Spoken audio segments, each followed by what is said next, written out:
News and politics now. A White House official has confirmed to CNN that the president wants a 15% corporate tax rate as part of his tax reform plan, though nothing is official yet.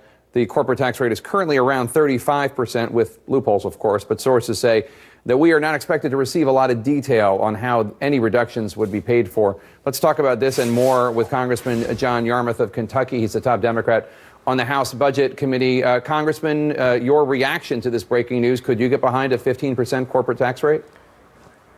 Well, of course, the devil's in the details, and 15% may be reasonable. But then again, if it's 15% not just on C corporations, but on S corporations where the income is all passed through, then that means that every business owner of an S corporation essentially has carried interest rates, which are what the hedge fund managers get. So you'll have people with huge incomes paying 15%, whereas ordinary working people would be paying presumably a higher rate than that.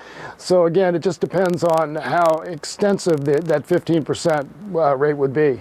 There's this budget showdown with Congress this week, and a big sticking point has to do with whether or not the border wall will be part of the government funding plan. The Secretary of the Department of Homeland Security, John Kelly, told CNN's Dana Bash on Sunday that Trump, quote, will be insistent about the inclusion of funding for the border wall in negotiations. Top Democrats today said the president can avoid any sort of shutdown if he shelves the wall. Do you think that the border wall is a deal breaker? I think it is for us. So if he's going to be insistent on it, and Republican leadership in Congress is, then he better find a way to get 216 votes in the House for his budget, and a similar majority in the Senate, because Democrats aren't going to support that. The border wall issue has never really been vetted by the Congress. I mean, the president says he wants it, and he can say, yeah, I won the election, but you have Republicans, every Republican from the border state is against the border wall. And nobody knows whether it really makes sense, how effective it would be, what it would cost, what we would be getting into. So I think that before we stick it in a last-minute budget request, then we ought to know a little bit more about what it means. And so you won't get one Democratic vote for that. There's talk of a breakthrough on health care. Have the White House or have any of your colleagues in Congress, Republicans, reached out to you or any of your Democratic colleagues on this issue? No, I think, they're talking a good game, but the reality is they aren't anywhere close to having a deal on a health care bill that can pass the House and certainly pass the Senate. The reality is they've been trying for 7 years to come up with some alternative to the Affordable Care Act and haven't been able to come up with anything that doesn't make matters worse. And until they do that, I think that we're going to be stuck here.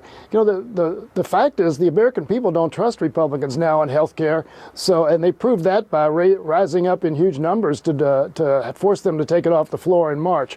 So I don't think they're anywhere closer to a deal. I want to ask you a question, not as ranking Democrat on your committee, but just as a Democrat looking forward for your party. President Obama emerged today. He gave his first speech since President Trump took office. He didn't mention President Trump at all. I do want to get your reaction, however, to what the DNC vice chair, your colleague, Congressman Keith Ellison, had to say about President Obama just a few days ago. Take a listen.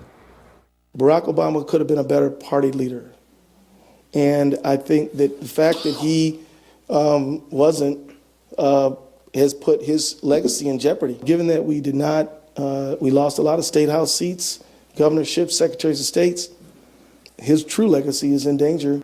Do you agree, Congressman? Well, I don't know that his legacy is in danger. I think Keith is right on that the administration could have done more to work on party building around the country.